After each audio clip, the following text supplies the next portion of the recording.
think every woman should go through a whole phase? I do. Why I is do. that? Why A you feel? healthy whole phase because Okay. during that time it allowed me to get to know myself sexually.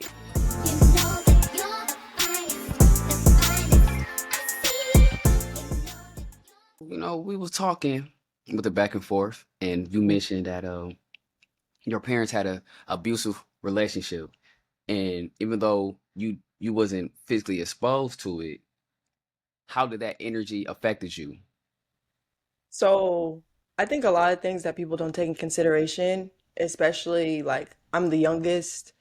I just recently found out maybe like 3 or 4 years ago that like I had another sister on my dad's side that like nobody knew about. Okay. But like she's well and grown, but just being the youngest of like all the children, they made it very clear to me. Like I was just very sheltered.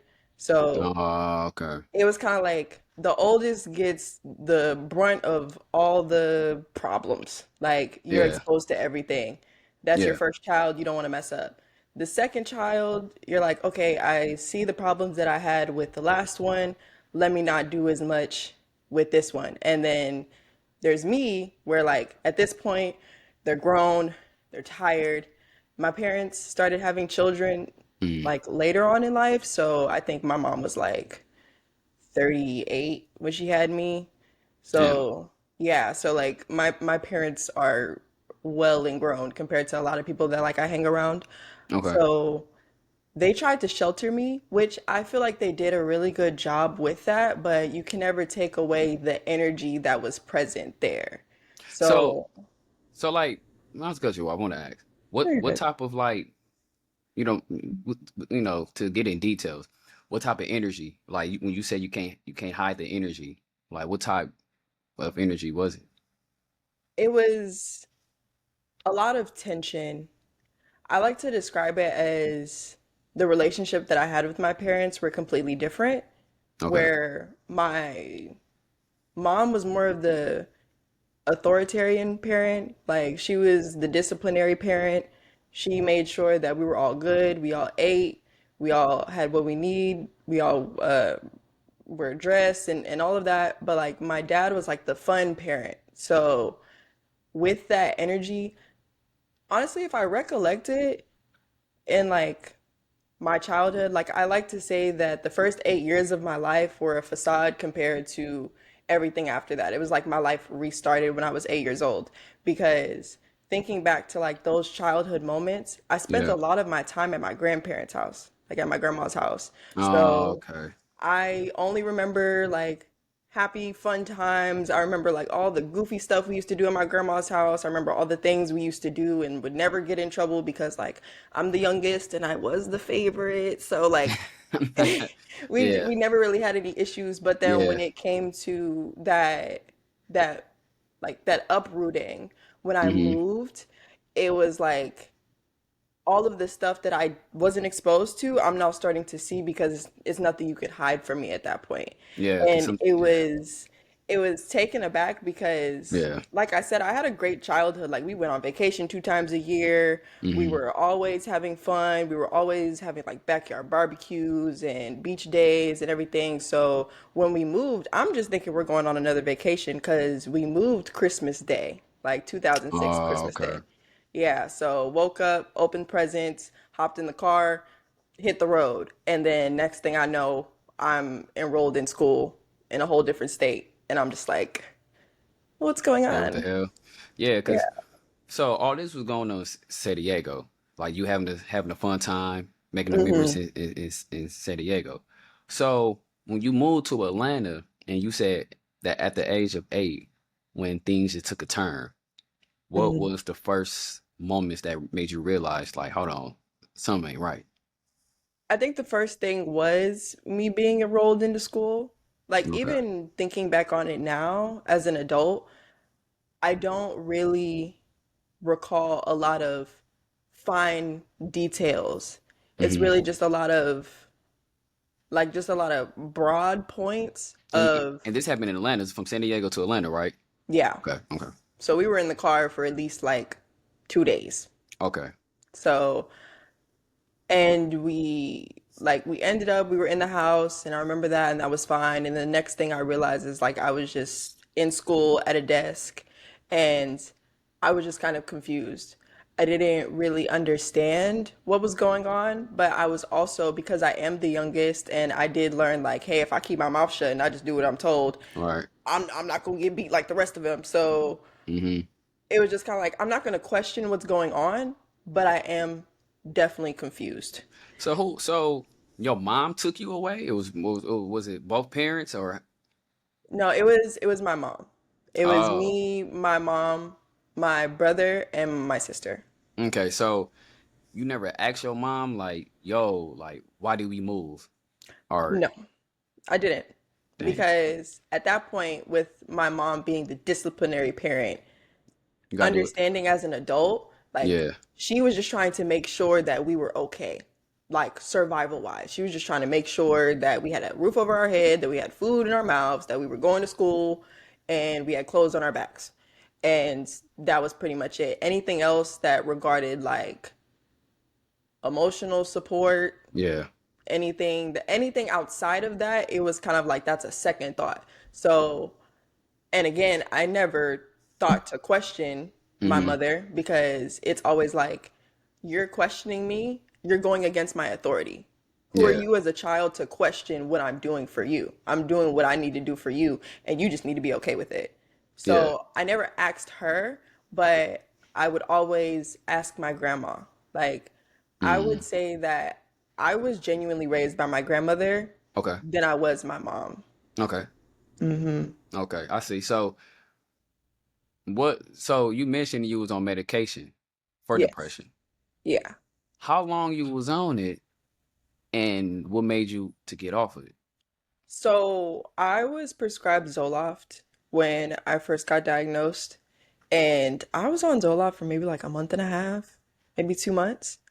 And I definitely think that it did what it was supposed to do, which was to suppress the intensive emotions. Hmm. But for me personally, I've always been somebody that was very holistic, very natural. Yeah, me too. I eat very clean.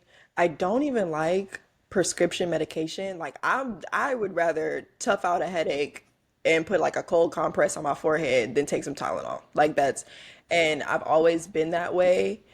But like Zoloft, it suppresses your emotions. So not only do you not feel the sad emotions, you don't feel happy emotions. You don't feel joyous emotions. Like there were times Hmm. where people would tell me things and I love to laugh. People would tell me Hmm. things that I would think are funny, but Hmm. I wouldn't emote at all. So then I would feel like a robot. So I was just like, I know that the emotions that I'm feeling are super heavy, but I'm not trying to completely suppress them because that's what makes us human is that we have emotions, that we're able to feel these things. So again, Yeah. it was just something that I chose to do. I would rather go through all the pain. I would rather figure out other ways to deal with what I'm going through than to suppress them. So, so you probably said this, or to make sure I heard it clearly. So when you was on those medication, it was make you feel numb, make you feel Hmm. like like a zombie. Pretty much. Damn. So, cause see, that's why I don't like medication, because I Yeah. really, I'm a firm believer to like, meditate. I'm real big on God, lean on God. Hmm. Cause I feel like when you lean to your own understanding, that's when, your anxiety start kicking in. And yeah, I really, really don't like, cause my mom on that, and I'll be trying to encourage her to do that. But ever since you've been off of it, how do you feel now? So it's been a journey. Okay. That's one thing that I constantly like to reiterate is that when you're going on a journey, you never heal fully. You're just in a constant state of healing Hmm. because you're always going through something when it comes to life. You're always experiencing turmoil. You're always like, you can get over one thing and then another thing happens and it can put you right in that same headspace. Yeah. So for me, it's just finding whatever works for whatever state I'm in right now Yeah, I agree to to that. help. Because at that time, I wasn't very expressive, like in in a sad way. Like I have extremely intense emotions, and I Mm-hmm. like to say that my emotional spectrum swings from one end to the next. So if I don't feel comfortable to be sad, to cry, to just show that level of vulnerability, then I immediately go to anger and rage because at that point like I'm just trying to protect myself. And with that, that's where I can say like the energy of what my parents went through started Mm. to come into me because when I was mad, I'm off the rails. I'm disrespectful. I'm rude. I don't care who you are. I don't care what you saying. I don't care what you got going on. Yeah. Anybody can get it. Don't look at me the wrong way. And even with that, I I'm very responsible when it comes to understanding the consequences of my actions. That's one thing that I was always taught growing up, Yeah. that if you do something, you have to be ready for the reaction that comes. Yeah. And so I used to put my hands on people, Oh damn, you was toxic. main, Oh Jesus. mainly, and this is just my truth. Mainly Hey, hey. men and boys. It Okay. was just that was just the energy that I carried because, and I feel like a lot of that stems from the father issues that I had. Mm. Because even I would say the relationship that my parents had, like, it was never like my dad was beating on my mom and she was just taking it. It was like, no, they were fighting. And every single time one or the other went to jail, I think it was at one point my sister Damn. had expressed to me that my mom had like stabbed my dad in the back like 8 times. Like it was very violent. God It was damn. it was extremely violent, and these weren't things that I've experienced myself, but like I spoke with my sister because we're 9 years apart Mm-hmm. and we don't even have the same father. She has a different dad than I do. So Yeah. she full like firsthand experienced all that we went through. And even with that, my sister was trying to shield me Yeah. from what was going on. Like she gave up a lot of her dreams and aspirations to make sure that I didn't have to deal with what was being projected onto me. And when I got to the age, I would say like around 15, that's when I started asking questions Yeah. because at that point, like I'm mentally coherent enough to be like, okay, why do we live here and they live there? Why do we go back every summer, but like nobody's telling me what's going on? I think this was also after, because a very pivotal moment in a lot of my family's life was like our matriarch, my grandmother passed away. Mm-hmm. And she was legit the glue that held the family together. Oh, I see, I So see, I see. once she passed, everything just kind of like Gotcha. spilled out. So So, so I'm gonna ask you this. Do your grandma know you putting your hands on people? um, uh, Nah. I mean, in afterlife, she's been watching over me since she passed Oh. away. So, I mean, Oh, never mind. My bad. My bad. Okay, she okay, okay. probably know now. Yeah, no, my Uh, grandmother passed away in 2016. So, oh, I say no, no, okay, okay, okay, okay. yeah. Yeah, like when you talking, I'm like, damn. It made me think like, okay, like, do you put like I gotta ask, like, did they ever hit back? Um, Surprisingly, no. I mean, But that's good. That's good. I think a lot of what that was is like you know how little boys when they like girls they like to bully them. Yeah. But one thing I always said was like, Mama ain't raised no bitch.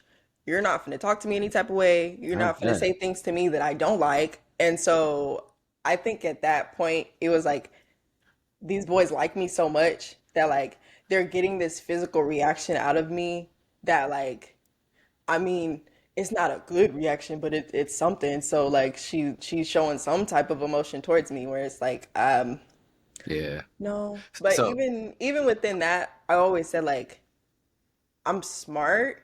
I always learn from other people's mistakes. So it's like these aren't things that I'm doing like in school or like I knew how to get away with these things, but I still don't condone.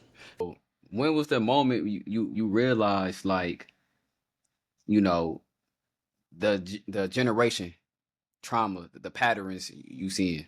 So I would say I noticed that when I moved to Houston after I graduated high school. Okay. By that point, I had asked all the questions Like I asked my mom the questions and she's just like, you in my business? Girl, don't do that. Then I got to a point where I was like, okay, I'm not getting no answers from you.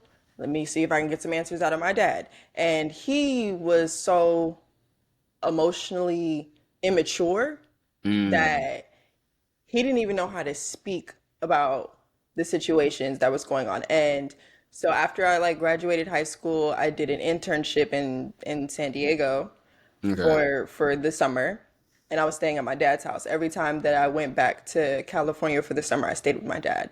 And he was very adamant on like when we eat dinner, we eat at the table as a family unless you say otherwise. Unless you like vocalize that like you're not gonna eat at the table or whatever, Yeah, yeah. or prior engagements. So he called me upstairs one day and I'm downstairs on the phone with my mom and my sister, and I'm like, okay, I'm coming, but obviously I'm on the phone, so I'm like, I'm taking my time. He comes downstairs. My dad has always been an emotionally explosive person. Like he was the type to be in his man cave yelling at the TV as if his football team isn't winning, All right, all as right. if he's the coach on the Yeah, sidelines. yeah, yeah. I can relate to that. So I'm accustomed to his anger and how loud he can be. Like that wasn't something that was new to me, Hmm. but I've never seen it directed towards me. So in that moment, he came downstairs, he came in my room, and he's belligerently angry, like Hmm. just yelling, screaming, all this, and then he starts to take steps towards me. Now, for me, one, as a woman, two, just as a person in general, if you're yelling and screaming at me and you're taking steps up, that's indication that you're trying to do something. And I openly vocalized to him, mind you, I'm still on the phone, my mom and my sister. I'm like, Yeah, you're taking these steps up at me. It's making me nervous. I will defend myself. And I don't fight fair. If I'm fighting men, I understand that, like, again, this is something I don't condone. I don't condone violence. I don't condone yeah. I'm gonna have to put putting this. hands on people. I'm gonna have to put a disclaimer. I don't condone Yeah, these things at all, but this is my yeah, truth. So, like, I made it apparent to him very calmly, because that's another thing I noticed, that in very explosive situations, I tend to receive them very well and I'm very calm because I okay. know once I go there, there's no coming back. And so I expressed to him, I was like, hey, you're walking up on me, you're making me nervous. I'm going to take the necessary precautions to defend myself. So I need you to calm down. And he's still yelling and screaming. My brother had to get in between us. And then my stepmom had pulled him out of the room and took him outside. From that moment, I left and I stayed at my godmom's house for the rest of my time there until the last day where I Hmm. came to him. And I've always had a big heart. I've always Yeah, been understanding and compassionate and empathetic. These are the values that my grandmother has passed down to me. And so I gave him the benefit of the doubt.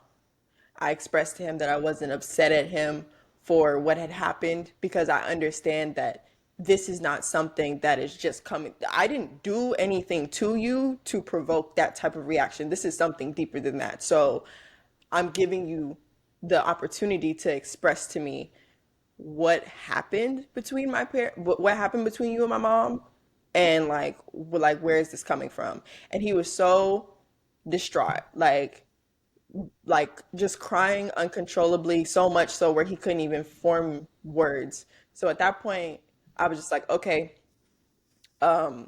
obviously I see I'm not going no, like we're not getting anywhere with this. So I'm just gonna let it go. And yeah, from that moment, it was just like, okay, I'm not getting the emotional support from either of my parents. So now I'm going to take the initiative to go and live my own life. And yeah, by that point, I don't think the conversation of non-contact with parents was as prevalent as it is today. But technically, that's what I did. I went non-contact with my yeah, mom. I went yeah, non-contact with my dad. yeah. And it Not, was it was more of an excuse of one thing my mom always had told me. She was just like, you can go wherever you want for school as long as you're going to school. So I was like, okay, yeah, I'm gonna meet y'all in the middle. So if anything were to happen, mom, you're coming from Atlanta, dad, you're coming from San Diego, I'm right here in Texas. So we can yeah. figure it out. No, cause see, I can relate to that because there was a period of time where like I was upset because my parents was divorced. Hmm. And like the things that took place between my parents to put an effect on me. I'm speaking for me Yeah. because I'm like the third oldest. Well, I would have been a baby of the family if my parents didn't adopt my two younger siblings. Hmm. But get to the point, their divorce, I say divorce, ain't man, no fucking sense. Divorce affected me because of like their marriage is very toxic. And like the issues I had with my mom, how she was going about things as a mother, how at the time she couldn't take accountability. I remember one of the things I was talking to her um, about like her actions, and she mentioned how it's my prerogative, I could do what I want, whatever. So it's just like little things I remember as a child. As I got older, I just kept my distance because of her actions, her decision making. Same with my dad. When my dad was alive, uh, I felt that he used me to get back at my mom because of how my mom made him feel. But I forgave my dad because I understood because what he was, his hurt. So I had to distance myself from my parents to heal, to, you know what I'm saying, to pretty much have understanding of their behavior. You know what I'm Hmm. saying? And like, yeah, so I'm bringing all that up to say that's my opinion. It's a comment to take a step back from your parents to, you know, to look at yourself and also sometimes it's a quote I seen on TikTok. I don't know if I'm from the 48 laws of power. Your Okay. absence can your absence can really make a person feel away. I think I'm saying that Most right. definitely. Most So definitely. yeah, That's so something I always understood, yeah, especially with the type of person that I am, that people are going to miss me 10 times over when I'm gone. yeah, Because when yeah, I'm here, I know the energy that right, I am instill into other people because of the way that I choose to live my life. And so that's the exact thing of what I felt of, okay, this is my opportunity to go live my life, go do whatever it is that I want to do, and just not have to deal with what's being impressed on me. And within that, making these decisions, I never truly realized of how broken I was mm, until I had to experience it for myself. Because the one thing I will always say about my mother when it comes to anything that she's ever done for me, the one thing she's gonna do is she's gonna figure it out.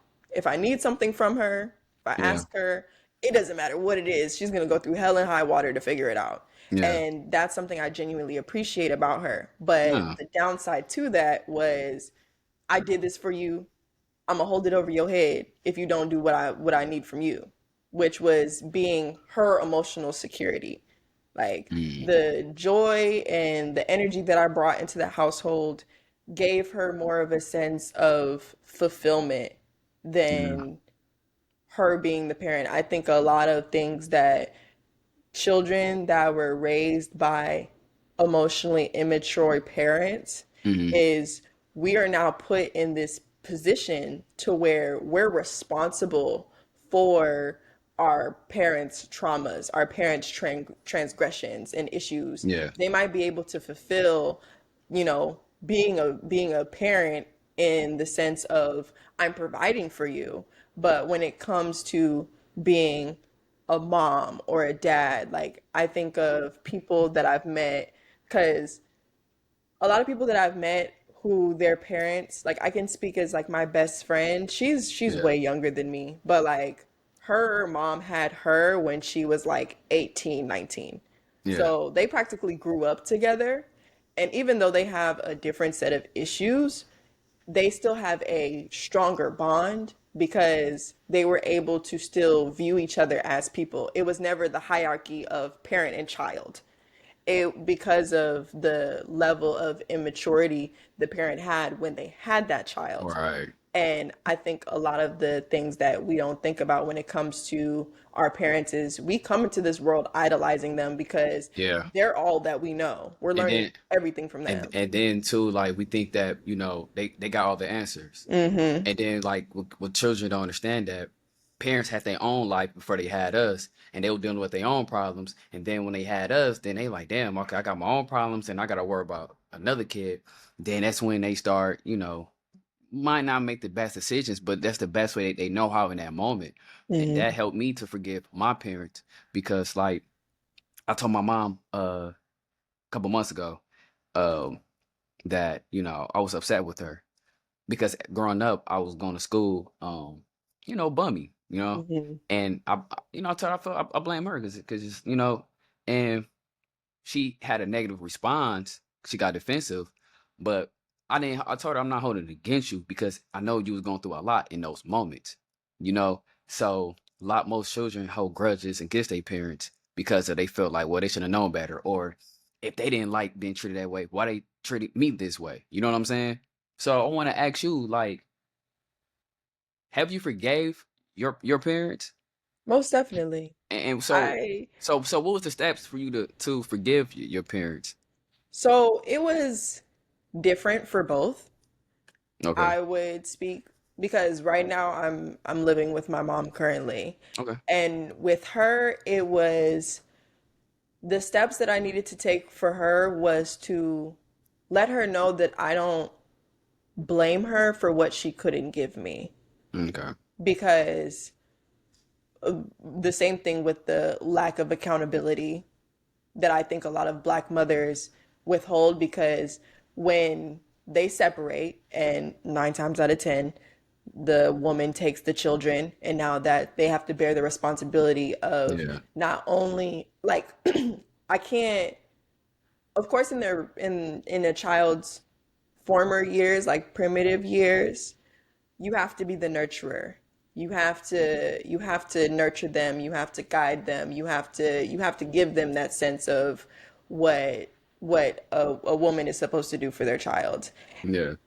Whereas when you think about gender roles or whatever, however you want to put it, like the father is meant to protect and provide so the mother can be nurturing and compassionate. But when that father figure is taken out of the equation, now I have to protect and provide for you. Right. And this takes away this sense of nurturing that I can't nurture you if I have to go out and make sure I get the money to pay for all these bills and pay for like I'm so overly consumed with everything else that like you have to be responsible for your emotional stability. Yeah. And that's hard for a child to deal with, especially when you're going through something so detrimental. Luckily for me, during my younger years, I had my grandmother to be able to lean on, and she was that nurturing party for me to constantly reiterate to me that what you're going through is hard, it's a lot. She would never not tell me, well, like, she wouldn't tell me specifically what was going on, but she would always give me the reassurance of, like, you're well taken care of. If it ever gets to be too hard for you, you can always come back and stay with me, and I will tend to your emotional needs the way that you deserve to It's have love. them tend to. Yeah. So for my mom, I had to let her know that I don't fault you for treating me the way that you did when it came to my emotional support, because I understand that you were just doing what you could with what you had. And at the end Right. of the day, you still made sure that I was good in a survival sense. And I say to this day, me and my mom still have disagreements. I still Right. don't like agree with everything she does. And even I had to like really think about the conversation. I don't know if you've ever heard this, but if you were to meet your parents outside of them being your parents, if you're walking down the street and you just see them and y'all meet, would you foster a relationship with them? And I heavily went back and forth about like that, where it's like Mm. I and to however this may sound, I don't like my parents. They're not people I would hang out with. They're Yeah. not people I would spend time with on a daily basis. Yeah. I don't necessarily agree with a lot of their viewpoints or how they behave, but like I still understood that level of respect. So with my Definitely. mom, it was just like, I don't blame you for everything that you did, but I'm gonna set up the boundary of you're not gonna talk to me any type of way. You're not Right. gonna say whatever that you want to say to me. I'm openly going to speak my opinion in things that I don't agree with, which I still do to this day, and Yeah. it's not even in a sense of like I had to reiterate to her that it's not disrespect. These are just my viewpoints as an adult and how I feel, Yeah. and I'm not afraid to tell you because I'm not afraid of you anymore. Yeah. Yeah. Yeah. I Yeah. feel like No. that's something that Black parents had to do a lot to feel like they had to instill fear into their children in order to demand respect when Yeah. that's not something that you have to do. And you know, it was done to them. That's all it is. You know, Most and definitely. I wanted to ask her, like, you broke down how you have a good relationship with your mom now, and you forgave her, Hmm. and you mentioned about how you have daddy issues. I don't know if you still do or not, but No, I do. I okay. do. Well, I respect So, you. So what I'm asking you is that like there's a couple questions I want to ask you about that. So, well, first, let me ask you this: when was that moment you realized you have daddy issues? uh, I would say after that altercation with my father, that was when I was like, okay, So you having really, daddy issues? Did that not being disrespectful? Please tell me fine. yeah, it's But fun. like, did that made you trying to seek things from other men that you wasn't getting from your dad? It sure did. It sure did. Okay. So, I don't know if this is, we're all adults I and mean, we're hey, grown. listen, this Um, Let's See plans. Hey, so, speak your truth. I would say when it came to my womanly development, I've always been a tomboy growing Yeah. up. I didn't start really coming into my femininity until I didn't start my period until I was 17. But that was What? because I was so active. I was a very active child. I was always doing Mm, something. I danced for like 7 years. I played volleyball for 6. I played lacrosse for 4. I was just yeah. always an active child, and that sets your period back or Mm, prolongs it pretty much. Like the more active you are as a kid, the less likely you are to start your period at a young age. And it's been like that with all the women in my family. Like my sister was like that, but she played soccer all the time, and my mom was like that as well, but she played softball. So we all kind of started pretty late, but then like so I would say before that, I just saw boys as boys. They were just like disgusting little boys. Like I didn't see them any other way than that. So it was just like, okay. But then like right after I started my period, that's when I started to have like these feelings. And I can say that I'm very comfortable with my sexuality and my sexual energy and who I am. I am a very sexual person. And so I feel like after that situation with my father, and then it also came into the terms with because during all this time with like I would say after my grandmother passed away, that's when I became numb. I was okay. either numb or angry or aggressive. I specifically remember this period in time during my high school years where I was just heavily on like fuck this, fuck you, fuck them. I don't care. Why are you talking to me? Like I was very just abrasive, standoffish, angry. Like it wasn't I didn't see myself crying too often. I was just a very angry person. And then within that I also became spiteful. And so after I started my period and now I'm having these feelings, I became very hypersexualized to the Uh, point where first off I'm an attractive woman, so I have the pick of the litter, yeah. you know. And then even with that, I came to this mentality of like I'm only dealing with the dude for sex. Like I recall who we and I had to come to the understanding of how much of a asshole I was cuz I had this guy that I was dating in high school. He was like my high school sweetheart. Like our parents knew about us. They actually thought that we were gonna like stay together and get married or whatever. But I think he only liked me because of how aggressive I was towards him. I was very rude towards him. I treated him very badly, but I think that was something that like attracted him to me. Yeah. And so we made the commitment to lose our virginities to each other. And the day that we were going to, I was on my period, so we didn't. And I was also like party promoting at the time. Don't Yeah, ask me why a 17, 18-year-old is party promoting in the clubs with like 20-year-old people. that's crazy. It is what it is. But this one guy that I would party promote with, like I would always see him. We never really like talked for real, but it was just one day after a party we were leaving, he was just like, "Hey, you trying to come back to my place?" And I was just like, "Okay, cool." Yeah, I lost my virginity to him. It literally didn't even seem as if like how they fantasize it of like it has to be right. romantic and all. No, no, it literally was. It was giving like I browsers. said, bro, I said, bro. Yeah, like Yeah. that's what it gave. And he was driving me home, and he was just like, "So you know, you're my girl now, and I don't want you talking to nobody else." Woo, woo, woo. And I was like, "Yeah, we're not doing none of that. Yeah. Like that, this was what it was, and this is all it's gonna be." And I didn't tell him until maybe like a few years later that like he had took my virginity, and he was just like, I didn't even know. Like you seemed as if you've been having sex. Like this seems like this was something that was regular to you. So yeah, when I went to college, that's when I could say I had my whole phase. My whole phase was from like 18 to 22, maybe.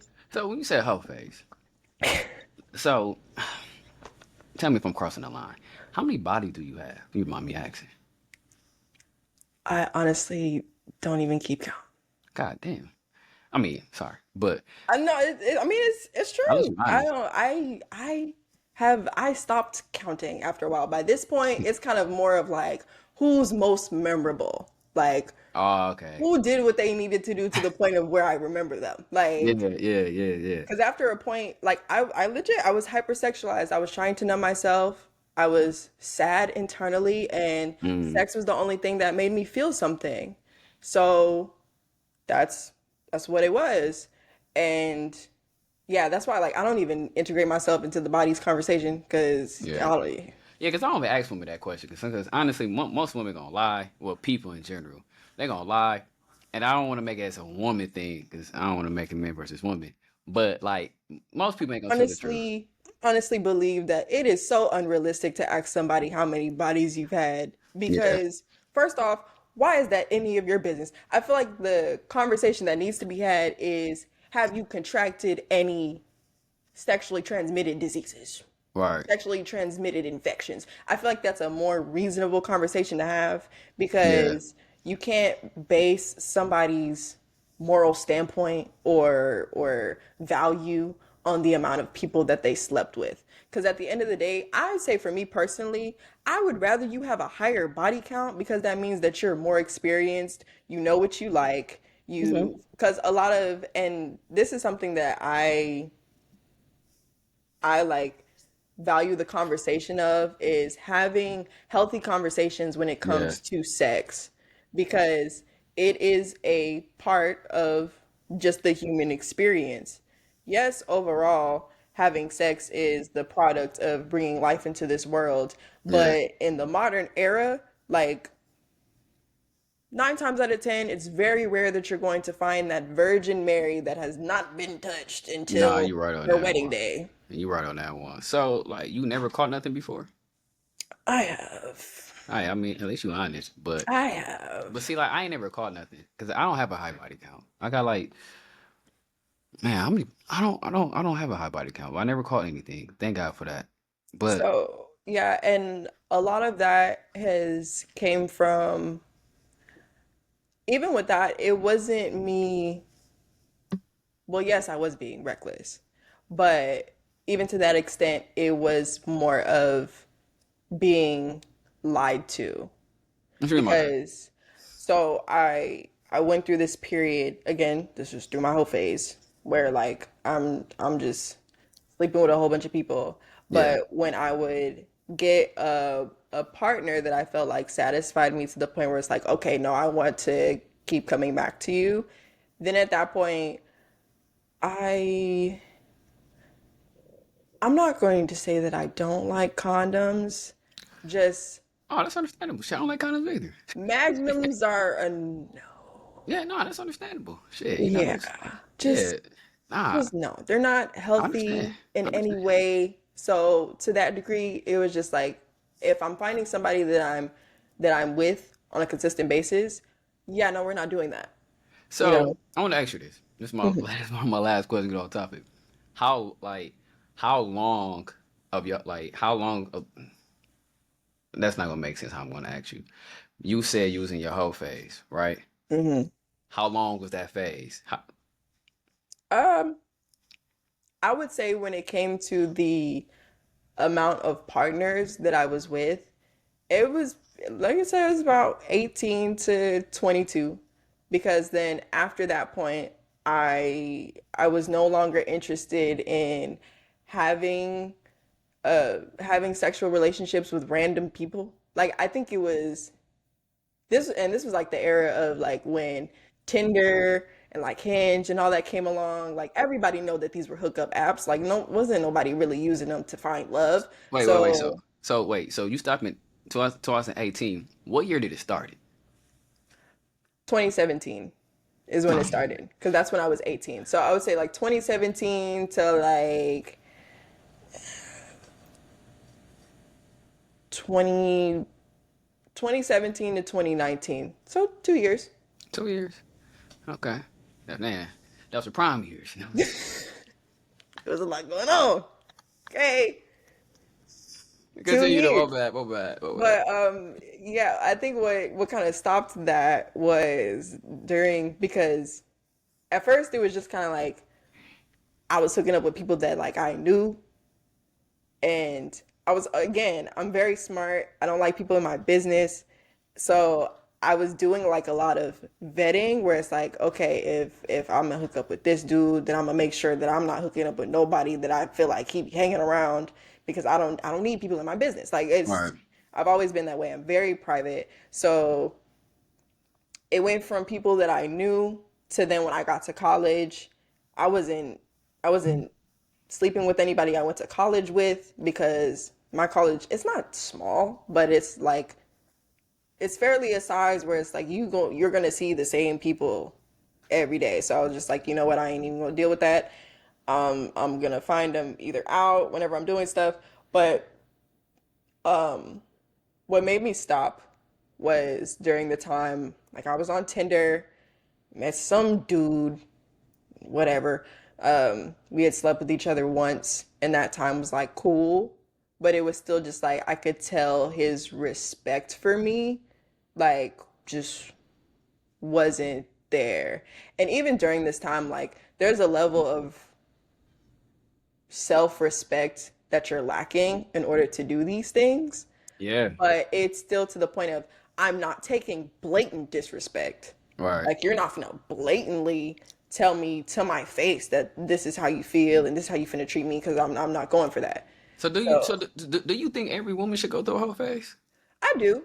Why I is do that? Why a you feel that? healthy whole phase because Okay. during that time it allowed me to get to know myself sexually.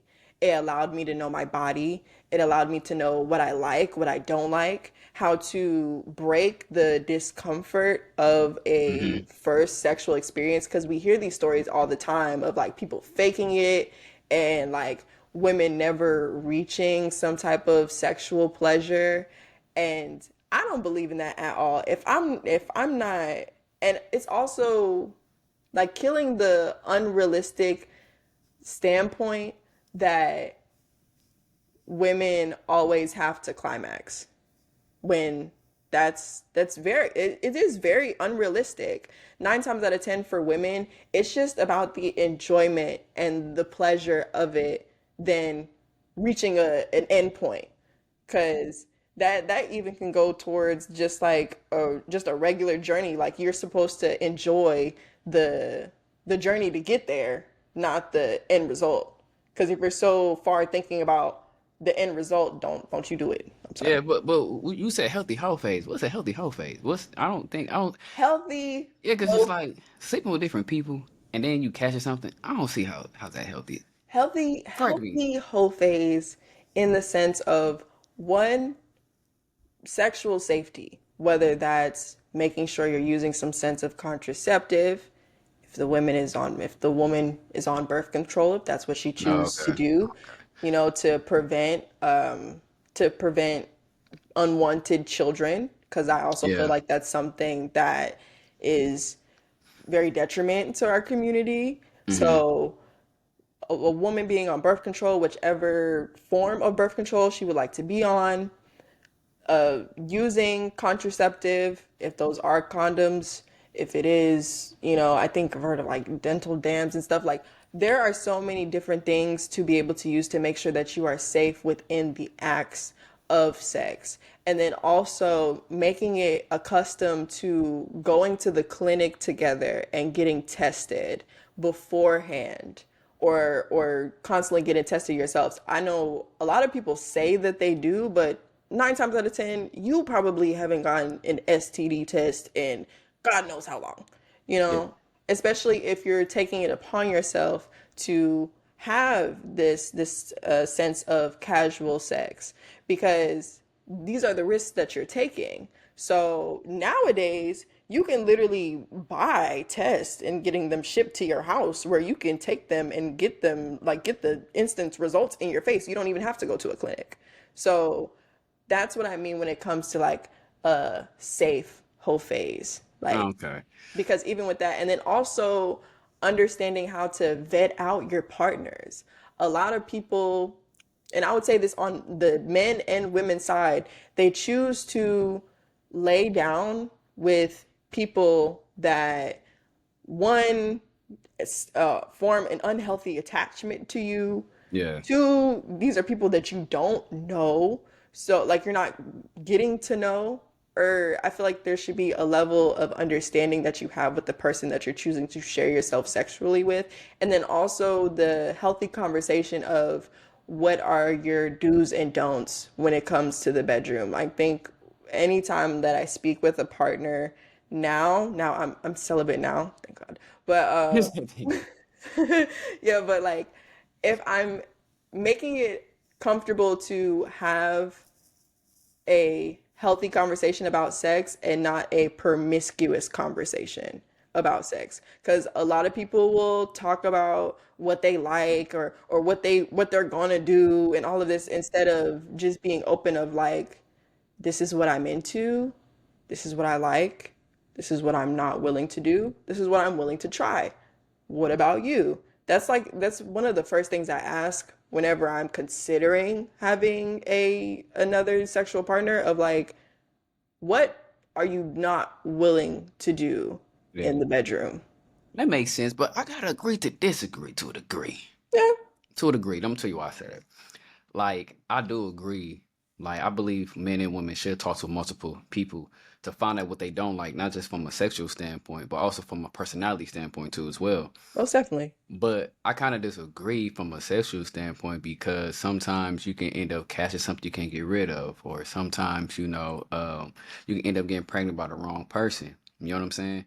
So that's just why I say I kind of disagree with that to a degree. You know what Yeah, I'm saying? But because I believe this is my opinion. I believe women have it a lot harder than men when they choose the wrong partner, if that makes sense. Like, men go through it emotionally, don't get me wrong, but I think men go through it more from a financial standpoint. Women go through it a lot more harder in an emotional standpoint because when a woman get the wrong person, if a woman get pregnant by the wrong type of guy, then they go through a lot of emotions trying to be the father and the mother. You know what I'm saying? most definitely. But this is also why I am pro-choice. And this integrates us into a different conversation of, I genuinely feel as if these situations do happen, a lot of people have a misconception when it comes to abortions.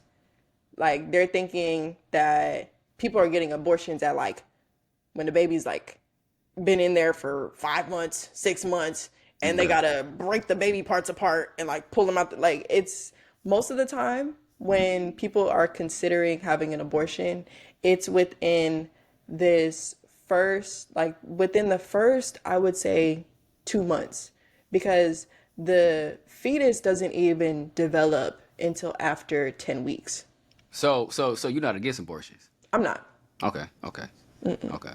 Keep talking. So, yeah, so that's like, most of the time. A lot of women find out that they're pregnant between the first stages, between those first 2 months, usually Right. like in the first trimester. So within that, the fetus is barely developed.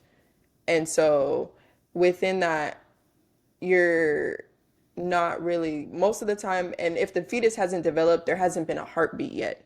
Right. So, and this is also a prime time of when most women have miscarriages, like within the Yeah. first 12 weeks. Yeah. So that's why it's that's usually the phase, like the bracket of when people have that choice to make that decision before there is life that's actually produced. And I think that's something that isn't talked about too often. People are really just speaking it in the sense of like, oh, I'm killing a living being. When personally, I view pregnancies as like a parasite. That's technically what they are. They're Yeah. in your body, they're living off of you, they're eating off of you. Their only existence is tied to you within the first 9 months until you push them out. Yeah. So, But based then off of again, what I do, yeah, I'm go cutting ahead. you off. No, no, because you had said about pro choice of getting an abortion. Me personally, like people can do what they want to do. I don't judge. I don't care. But that's kind of hard to do though. Like a lot of people ain't built for that. You know what I'm Yeah, saying? And yeah. then you know what I'm saying. So and then like they end up keeping it, and then just like you know what I'm saying. So it's just like I don't know. So this goes back into my mentality of I am a firm believer of understanding the consequences of your actions. If you Yeah, I want agree to with go that. out and sleep around and not be True. safe, then you have to be understandable that you might get pregnant. If you don't want to make the decision to get rid of the baby, and even in that sense, and when I say this, I'm not saying abortion is a viable excuse for birth control. Abortion is not a form of birth control. It's not. I don't believe Mhm. in that.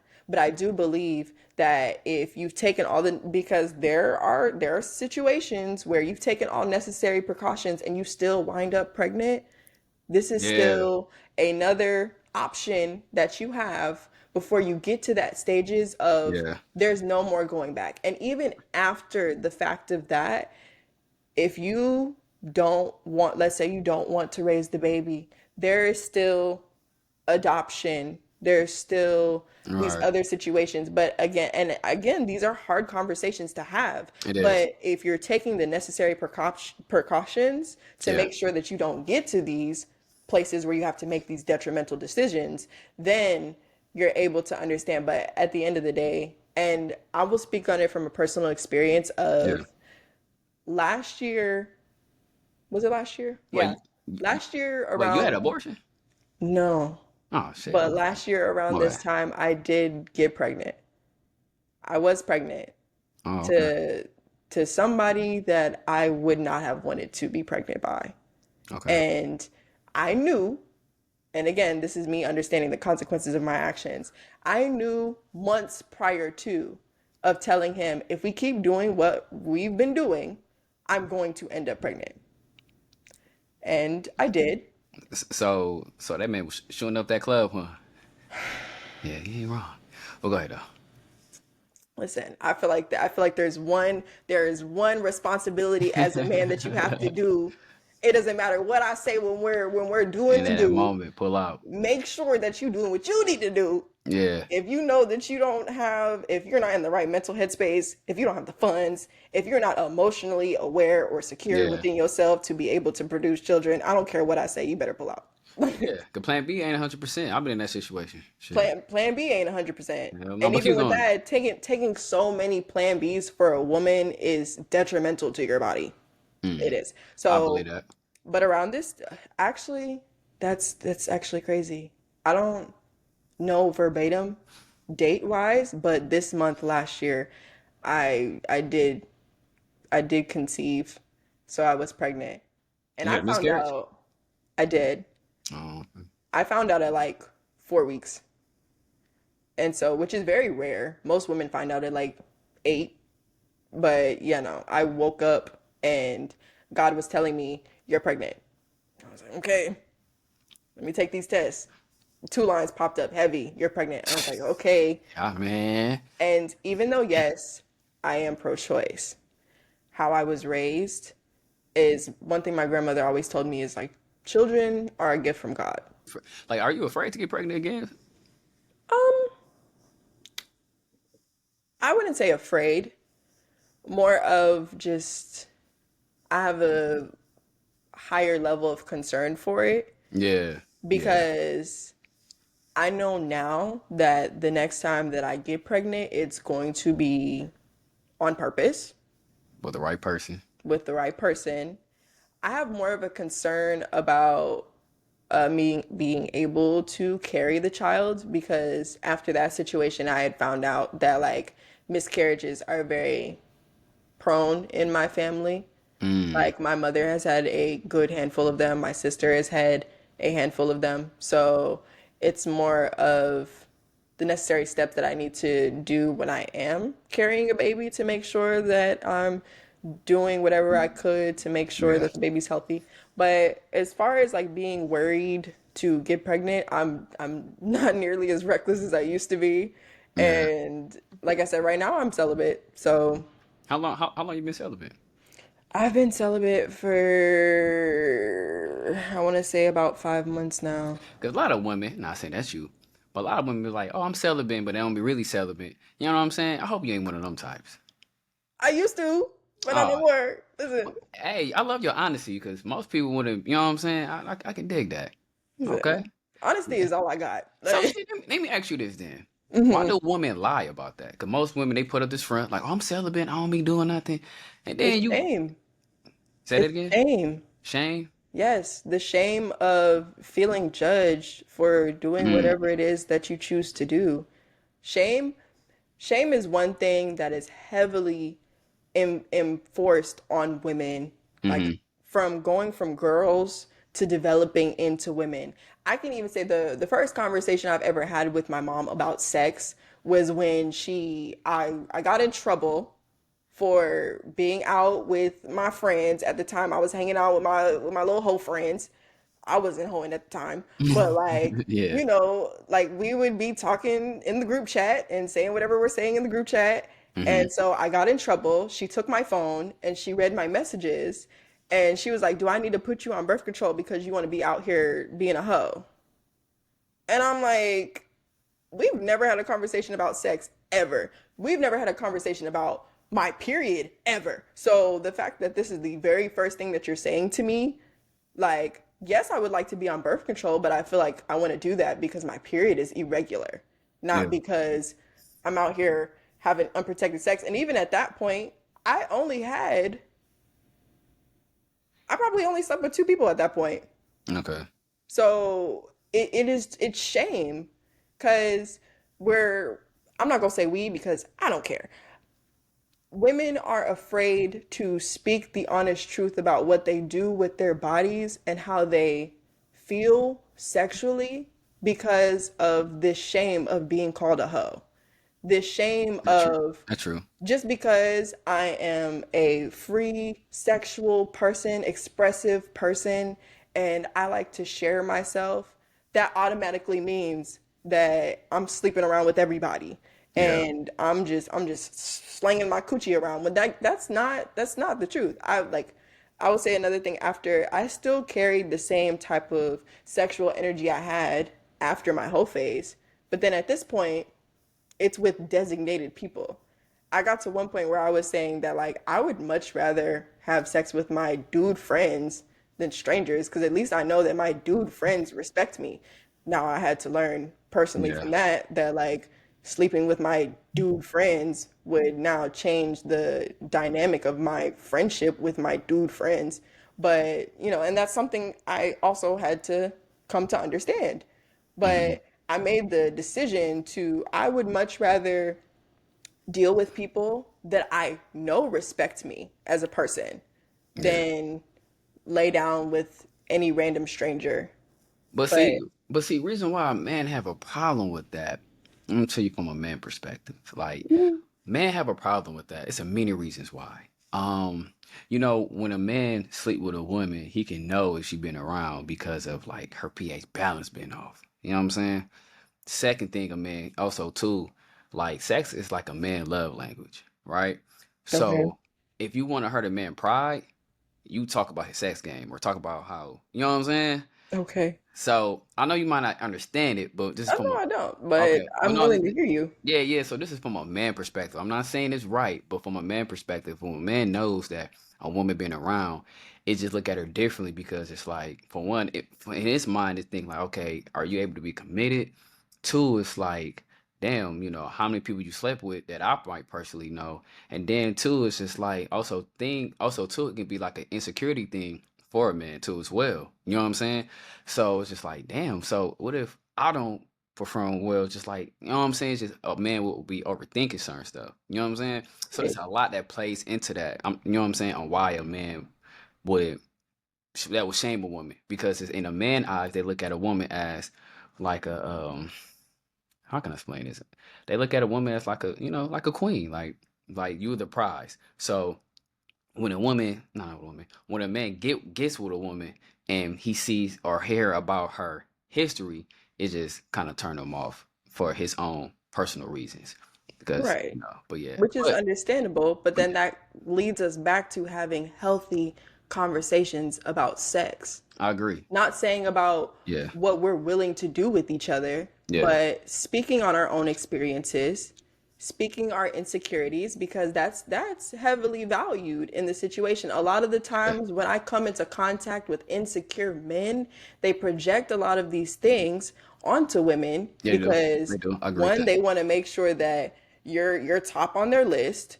Two, they want to make sure that um they want to make sure that they tell you all of the other relationships that they have with the women that's in their life to be able to turn you against the women that you know, because even to that extent there's a level of insecurity that women have when it comes to sharing themselves with men. So now I have to, because we think about what's desirable, Yeah, right? If I'm thinking about what an average woman would say is desirable when it comes to a man is them being tall, them being yeah, handsome, them being strong, because these are the things that were presented to us of an ideal man when it comes to courtship. We're thinking all the way back to like hunter and gatherer times. Like the man who gets the most women, the man who has the most babies is the man who's willing to protect and provide, right. and that's still instilled within us. But if we're not having these conversations, and then even to that extent it comes to like, I also have to come to the understanding that if I want a tall, strong, handsome man who's well endowed, has money, and all these other things, I have to come to the understanding that he has other women that's looking at him, Right. you know? And so then I have to come to the understanding of, am I willing to put up with him might not being faithful to me because he has all these options. So it's the same thing vice versa. But if we have these open conversations, I agree. if we're all honest and we're not being, judgmental, which us as human beings, we're judgmental. We judge each Yeah, other. yeah, yeah, yeah, And it might not be with ill intent, yeah. but it's something that naturally happens. And one of the reasons why I said about like sleeping with different people, and that's for men and women. Sabotage is real. It And is. secondly, and people be having these want to rather be all fucked up in the head because it's like, look how many people you slept with. So Mhm. you know what I'm saying. So that's one of the reasons why I was like, I don't know about that one. I But personally feel like soul ties are more toxically connected yeah, by the traumas you experience. yeah, all right, man. Because I can speak as somebody, I'm at one point I was a trauma dumpster. I not only invited people who had a lot of traumatic experiences, but I provided that safe space for people to share their experiences with me. And most of the time when that happens, then it feels like, okay, and I would speak about this with men because most of my relationships have been with men, of you're providing this safe space for me to express my grievances to you, express like my issues and my insecurities, and you're not judging me, you're not making me feel as if like I'm like less than. Now I'm aroused by that energy because now you're giving off this nurturing, compassionate energy of, again, what how the feminine is supposed to present itself.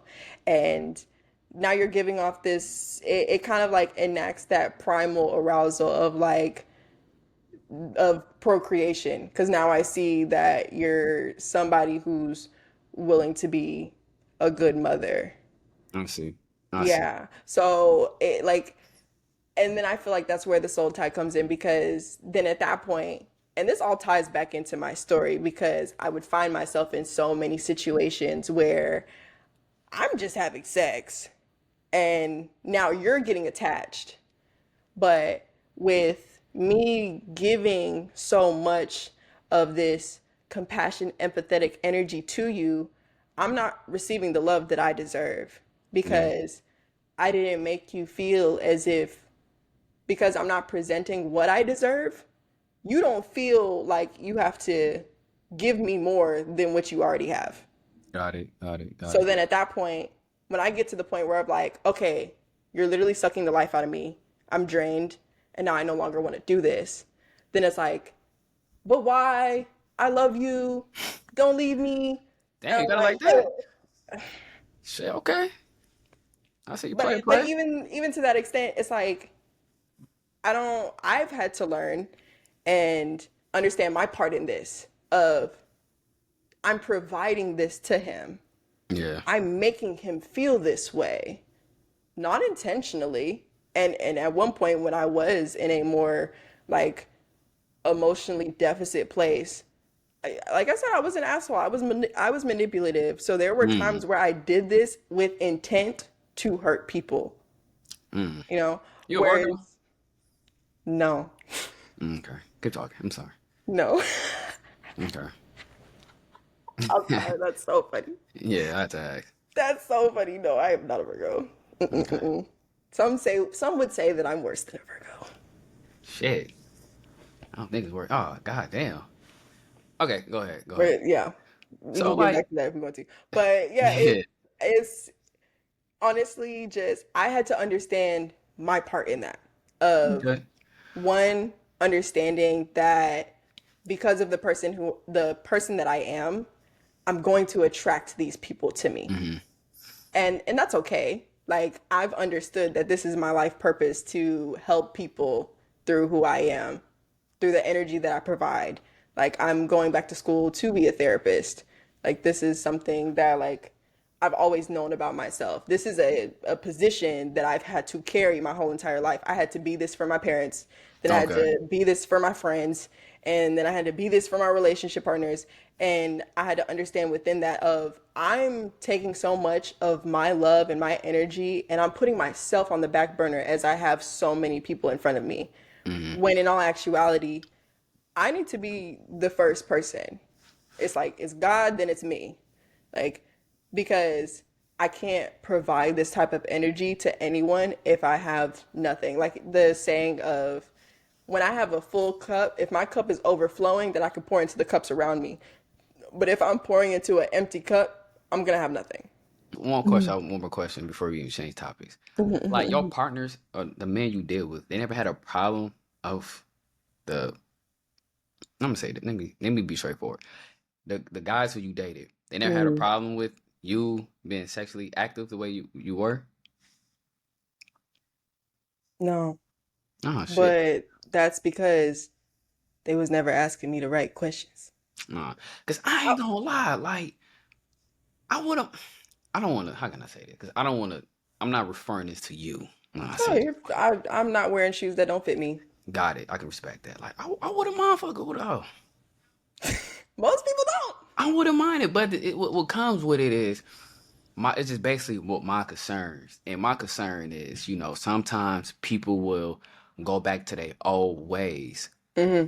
because it's like, they say you can't turn a hoe to a housewife. I mean, I feel like you probably can. I don't know, but sometimes I ain't even gotta say that way. It depends on who the person are. You know, sometimes they always go back to their old ways. They go back to what they always know when conflict comes, and that's really that's really my main concern on why I probably couldn't date a woman who have a high body count because of my own insecurities, because Okay. of things that I witnessed growing up as a child. You know And what I'm that's saying? it's very honorable of you to admit that, Yeah, because yeah. that's something that a lot of men cannot admit. Uh, So I will say that now during my actual whole phase, now this is with me sleeping with multiple Now partners. unless they change, let me maybe add the unless they change. But go ahead though. Yeah, but like I'll say during that phase, during those 2 years of me having multiple partners, I was never committing myself to anyone. You never was in a So committed relationship. I have, but even that one, I don't necessarily consider it a real romantic relationship. So wait. So what was your longest relationship you been in? Maybe a year. God damn. I mean, that's not goddamn, but like, so like, do you know how to be committed? Like, are you able to see yourself being committed, being married? Most definitely. I, Okay. I believe in monogamy. I do. Monopoly. Okay, explain Yeah. that. I'm a little slow. Monogamy is just the commitment of two people together. Oh, you made me So think about there's like y'all can have sex partners and stuff like that. no, so Oh, okay. these are different forms of relationships. There's monogamy, there's polygamy, and then there's That's what. polyamory. Okay. So monogamy is just with two people committed to each other. Polygamy is when it is a group of people committed to each other. So usually three or more, all in one inclusive relationship. And Yeah. then there's polyamory, where it's we have main partners. So I'm just using us for example. We would Yeah. be each other's main partner, and then I can have sub partners, and you also can have sub partners. Okay. Yes.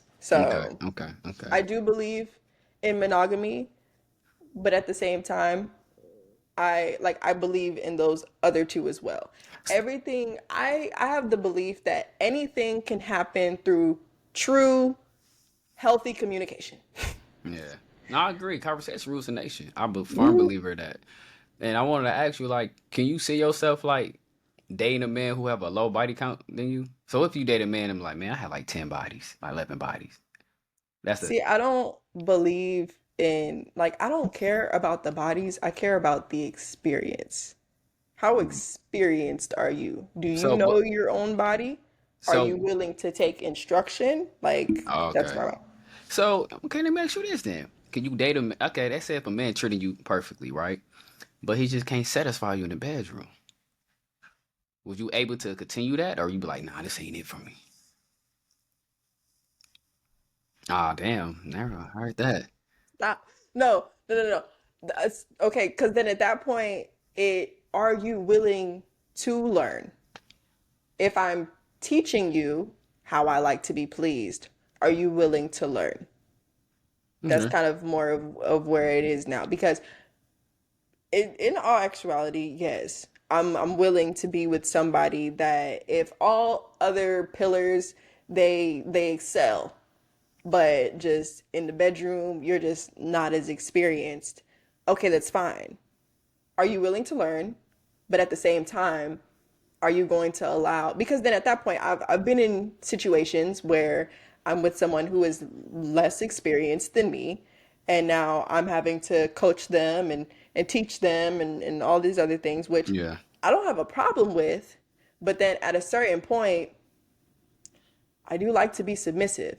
So I'm gonna need you to get it together at some point. Like, I Okay. understand that we have these role plays and people understanding like I've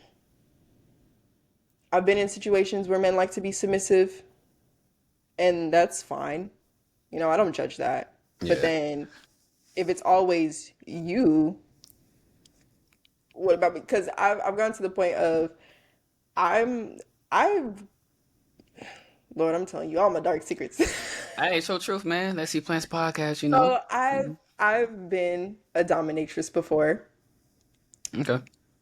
Yeah. So I have the ability to assert dominance over men, but majority of that time it's in a, how do I explain it? Like in a humiliation type way. A lot of the time when it comes to dominatrix, it deals with a lot of belittling, it deals with a lot of role play and like I'm the dominant, you're the submissive, do what I say. Yeah, you kinky. Yeah, I get it. Right. And a Yeah, kink is a kink. We don't judge. yeah, But when it comes to me personally, if I feel like my personal relationship, I naturally want to be feminine. I naturally want to be soft, submissive, because when I think about this dominance, it brings me back to this headspace of when I was very like vengeful and angry and yeah, harboring all of this rage, and I was very rude, which I can harbor that, but then I wouldn't want to view my partner in a way where I can openly disrespect them, because then if I get to a point where I'm genuinely angry, I'm going to openly disrespect you, and then I'm going to feel even more disrespected because now you're viewing that and you're getting yeah. aroused, and I'm like, Yeah. no, I'm dead ass serious. That shit crazy. Toxic. So Nah, I can dig it. I can dig it. I can dig it. So all these things you went through, um, you believe therapy had helped you out tremendously? most definitely, And most why is that? definitely. Shout out to my therapist. She's not my therapist anymore Okay. for personal reasons, but shout out to her because she definitely she held it down for a really long time. Because as the person that people come to for guidance, Yeah. as the person that people I like, I always find middle ground. I'm always playing Switzerland to a lot of people's situations. I'm always the person that people bring their secrets to about other people and like, how do I deal with this? And you always give the great advice, but because I am emotional, but I act very logical. Now, When I is your can birthday? I'm sorry, Tim. When is your birthday? October 29th. I'm a Scorpio, baby. Oh, okay. Good team. I'm sorry. I don't know too much. I don't really be. I don't really get. I'm getting on topic. I don't really get into zodiac signs, but it's just like I had to ask. It was just, Yeah, Yeah, yeah. Go ahead. I'm sorry. that's okay. The ones who know, it's okay. Uh, but I'm extremely emotional when it comes to my own emotions, Yeah, like and like frantic, manic emotions. But I always want to keep it to myself because something that I've always done, and again, this is a product of growing up with a like an emotionally immature father okay. and a emotionally distant mother, that like anything emotionally I had to deal with it myself. So I've learned to, in the moment when I'm emotional and I'm going through something, I isolate. I don't want to be around nobody. I don't want to talk to nobody. I don't want to do any of that because it's a very thin line between sadness and rage. Mm-hmm. And I wouldn't even say sadness, depression and rage. It's a very, very, very thin line. So if I'm with someone and I'm in this space where I'm sad, I'm crying, I'm depressed, and they're not just providing me with that empathy, then I'm immediately upset. I'm angry. I want to Yeah, fight somebody. I don't. So most of the time, I want to be to myself.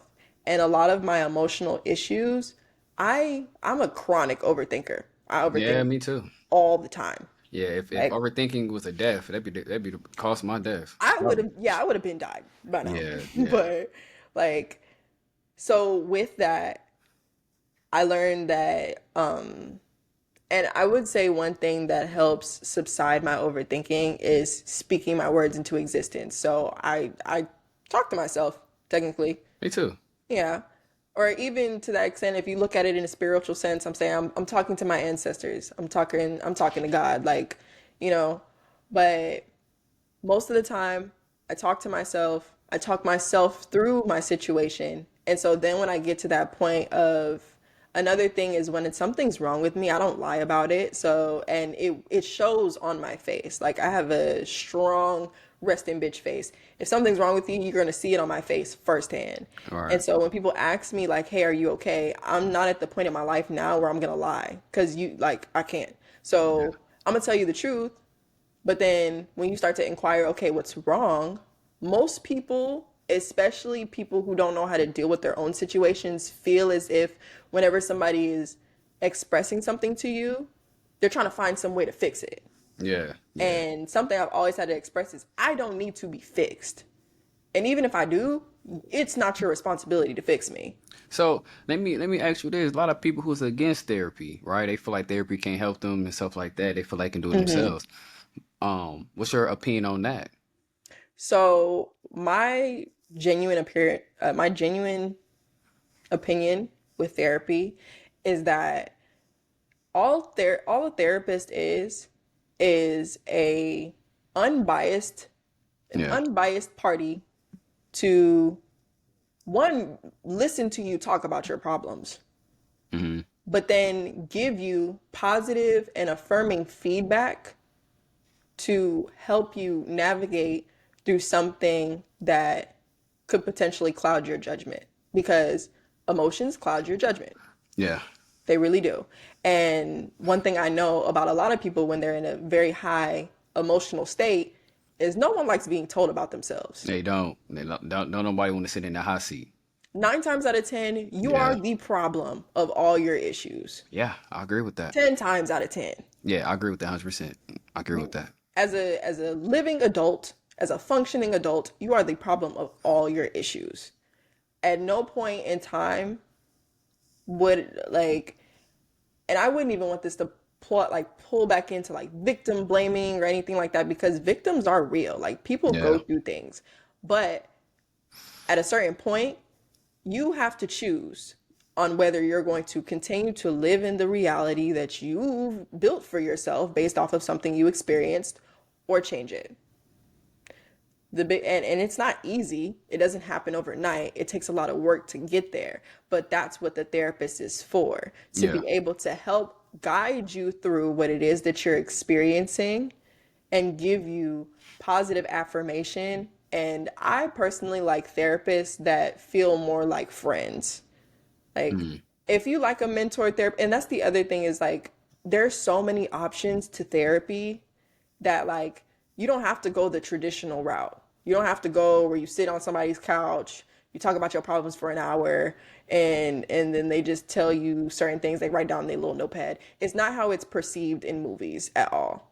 Nah. You have the option to customize your therapist in any way you see fit, that's somebody that is whether that's somebody that you prefer to have like a black woman, a man, Yeah. somebody who is more endowed in their faith, or somebody who's more spiritual. They have LGBTQ plus catering therapists. Like they have Right. somebody for everybody. And so for me personally, my therapist was somebody to listen to me go through my thought process. Yeah. Because as much as I could talk out loud, like speak my problems into existence, I can talk so much where I talk myself into a circle where I start telling myself to start believing other things that couldn't really be there. Like I can start building my own narrative to things that weren't actually possible. Yeah. Whereas if I'm there with somebody that at least understands an extent of my background, what I went through, understands me as a person on like, I don't need you to tell me what I need to do, but I do need you to check me when I'm wrong. Right. Right. Because just because I'm very self aware, I'm extremely self aware, Yeah. doesn't mean that I don't tell myself things that I want to hear sometimes. Nah, that's true. And I'm the same way, and I give credit to my therapist, help me to identify like my problems and you know, learning how to go about things the right way. Even close friends, like, you know, help me to identify, not verify. Just, identify how I be feeling and also express how I feel. And learn how to forgive too. Therapy helped me out tremendously. Most definitely. Yeah, yeah, yeah. I'm just because my last session I had, like, we were talking about forgiveness. I battled that very badly, but yeah. Yeah, no, therapy definitely works, and I don't understand why people just just don't give a try, or they let one bad experience, like, you know what I'm saying, like, dictate. I feel like it's because they're afraid to lose the narrative of their life. When you think about this is something, because a lot of the time, people who don't like therapy are still existing in the headspace that they were when they were a kid. Mm. So So you think you so you think you think they stuck in that victim mentality? most definitely, Okay, keep talking. because as a child, again, you're only absorbing everything around you. That's Yeah, all you can do from the moment that you come out, from the moment you come out the womb. All you're doing is it absorbing everything. All yeah, you know to do is eat, shit, and cry. all right, Like that's about it. But everything else is impressed upon you until you come to this conscious awareness to understand more of your emotional development. mm-hmm, So when you're like, one thing I like that like my therapist has told me is like looking at, like, take your adult self away from your childhood self. yeah, Like really visualize who you were as a child as if it was a kid standing right in front of you, mm-hmm, and like interact with that as if how you would interact with that child. And a lot of the times when you look at it that way, all kids really know how to do, like you're always going to look at the kid in a victim mentality all because right, you're impressed by everything around you. But then if I look at myself of like, what would I do for this kid, you know, as an adult, as a sensible adult, what would I do for this kid?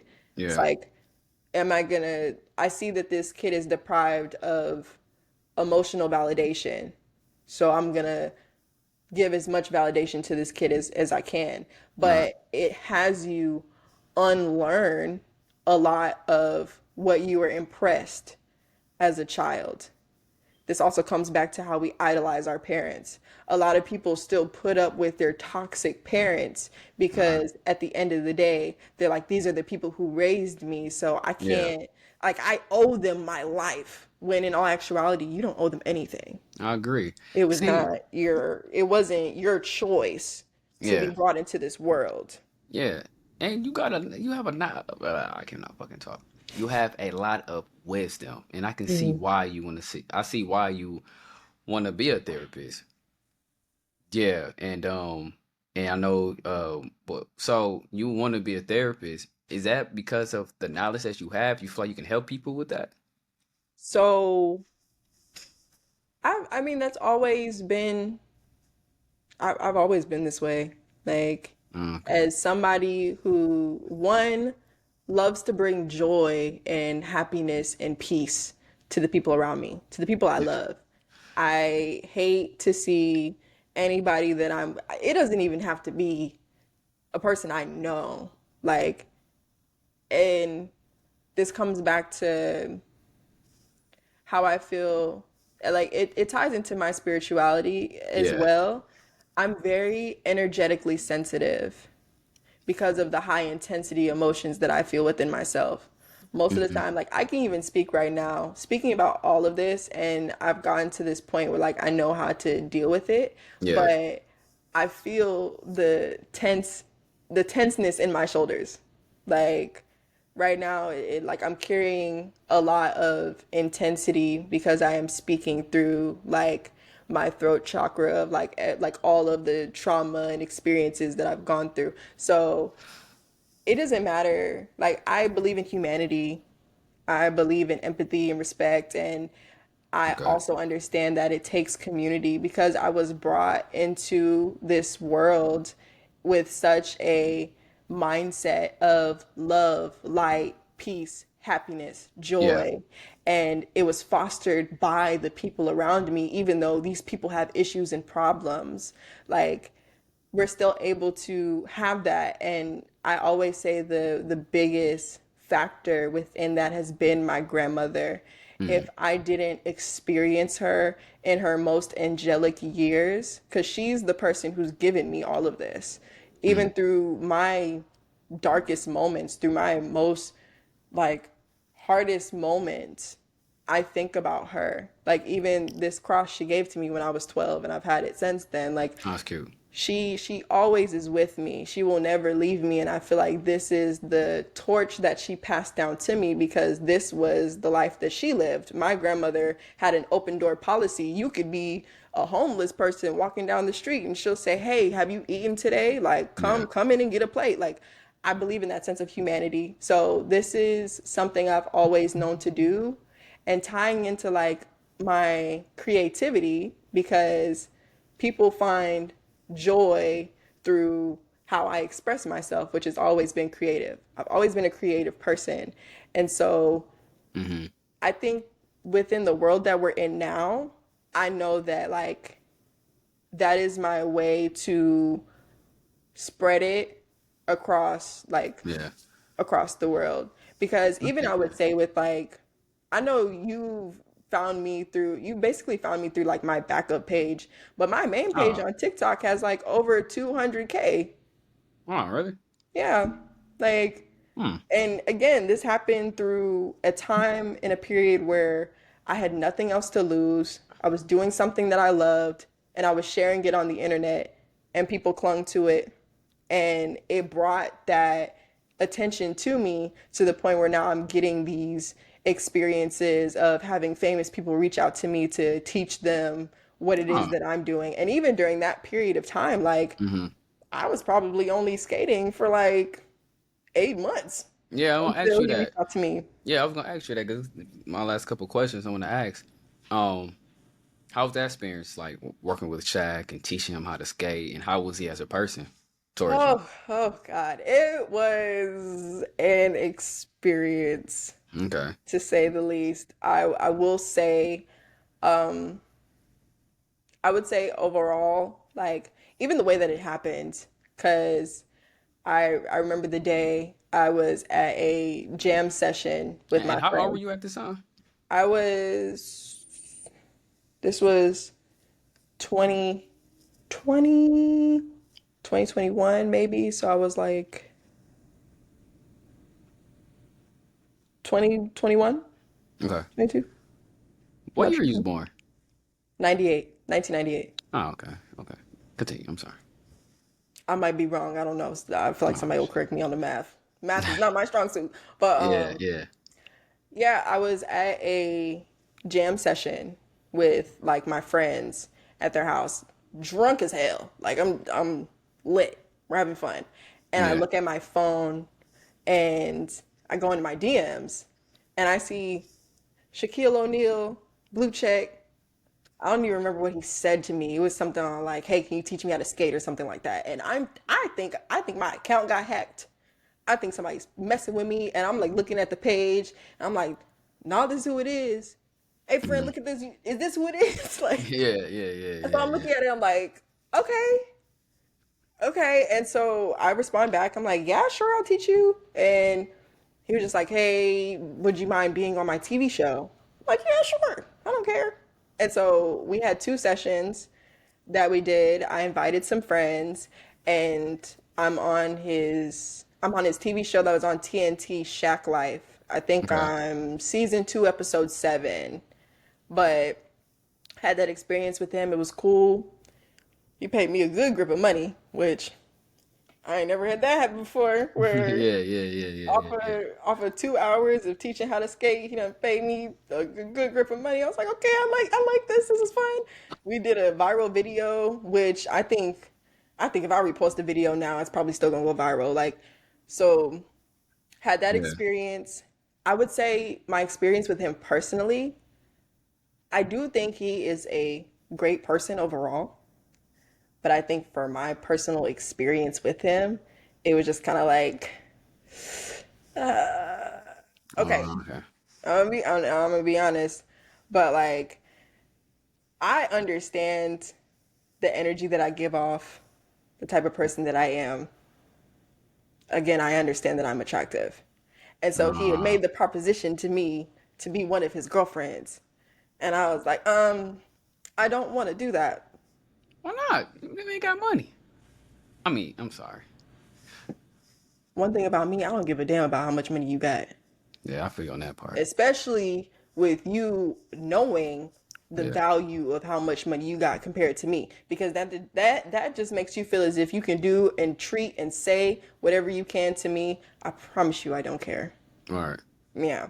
And I think that's the difference between me and a lot of people, where it's like, to me, if the power grid goes down, because Hmm. money isn't even physical anymore, everything is on our phones, everything's in these little plastic cards. If the power grid goes down right now, everybody's money is gone Right. and we all broke. At that point, what can you do physically? Yeah, no, you're right. But how did he react when you declined the offer? He blocked me.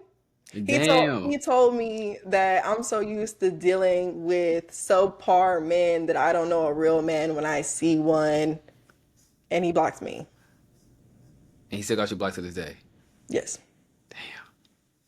I don't I actually don't know if he blocked my phone number. I know he blocked me on social media though. Nah, it's out of 10. You probably blocked your number too. Probably. Yeah, yeah, yeah. Damn. But yeah. Yeah, he But moving. like He moving. even with that, like I have a whole different conversation about Hollywood and Yeah. the elite and how they treat people and interact, because even with that, like I never viewed him as a famous person. Yes, I know Hmm. that you're a household name and everybody knows who you are, but to me, I cut you, you still bleed red. Yeah. So it doesn't matter who you are, what type of notoriety you have, how much money you got. I care about your character. I care about who you are as a human being. You Yeah. know, and I'm not going to look at you any other way. Yes, I can appreciate you for how your personality or who you are has impressed onto the world. But at the end of the day, I can only go off of my interaction with you. Hmm. So, and again, I don't think that he's a terrible person. I just feel like you're somebody with money that feels like you have a lot of power to do a lot of things. And that might work for the average person, but I don't believe that I'm the average person. Nah, I feel you on that one. Most, you know, for that to happen, this kid. But for that to happen, most people would have fold under pressure. Most So, definitely. nah, that's crazy. That's crazy. That's Yeah. crazy. But And no, go ahead, go ahead, go ahead. well, I was like, and I can speak, that wasn't the first experience I've had like that. What a celebrity? Yeah. Yeah. Just Damn, wait. being in those spaces, being around those people, like even so growing up, I've always been around high profile people just because of the people I know. Even like my mother works in politics, so she's around a lot of high Okay. acting politicians on a day-to-day basis. And so I guess it's given me a different outlook on how to experience or how to go about dealing with high profile people, because I can even say it as a personal point of, people look at me as a celebrity and I'm just Mm, like, I just be living my life, you know?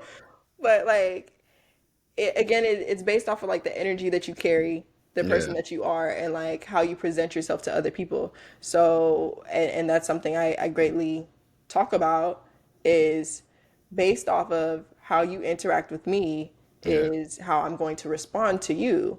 If you look at me in this as this idolizing figure and you put me on this pedestal, which is also something that happened to me as a kid. Like when I talk about hmm, what I went through when I first moved to Atlanta, like I didn't experience bullying. I experienced idolization. Like these mm, kids viewed me as if I was like a unicorn or something. Like yeah, they've never seen me before and yeah, they want to get to know me and who are you and all these things. So like if you're coming to me with that energy of like, oh my gosh, I love you so much, like da da da, then I'm gonna treat you like a fan. mm, But if you look at me as a person, if you view me as a human being, then I will view well, I mean, I won't ever not view you as a human being, I get but what you're like shooting. it's just that it's the energy that you carry.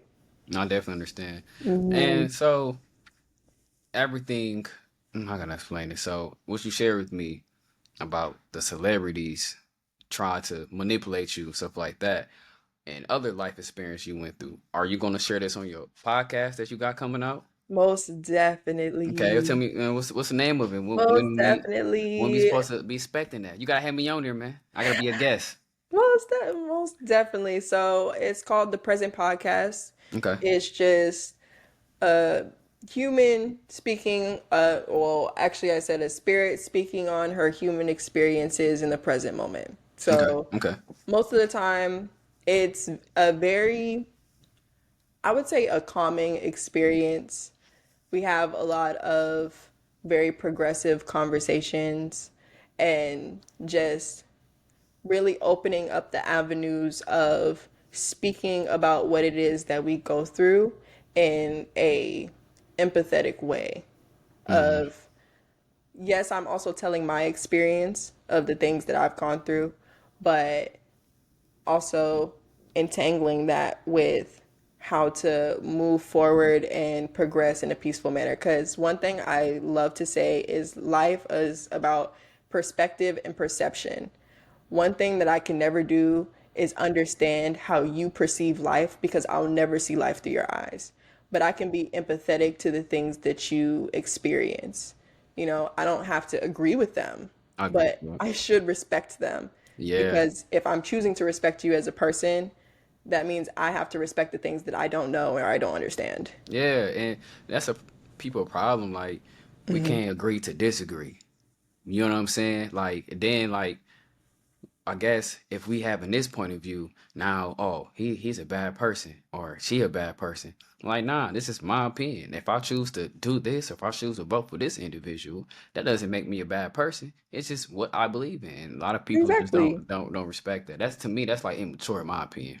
Most definitely. That ties into emotional maturity because a lot of these enact a lot of emotional responses when this world is so big. Right, right, Earth alone is so big. right, We've barely experienced majority of the ocean. right. We're talking about we have different planets and galaxies that like we haven't even touched yet. And Yeah, so, how can I ever expect anyone to see life through right. my eyes when I'm just a speck on the window? I Do you read books? Not really. I gotta get into it though. Okay, well, But give me. I'm always open. I would love to, because at one point in time I was like really heavy on self-help books, Yeah, but I love this book in particular because of what it represents. It does help as far as like understanding productivity, yeah. but I feel like you can expand it across so many different things. But the book is called Atomic Habits by James Clear. Okay. And basically, the premise of the book is to be able to build healthy habits, you have to start in the most molecular way possible. Because we think about the biggest, broadest thing when how can we get to that point if we don't think about the little steps moving forward? Definitely. No, I'm gonna check that book out. No, you right on that one. You right on that one. So this is my last question. For anyone struggling with mental health or breaking generation curses, what advice would you share?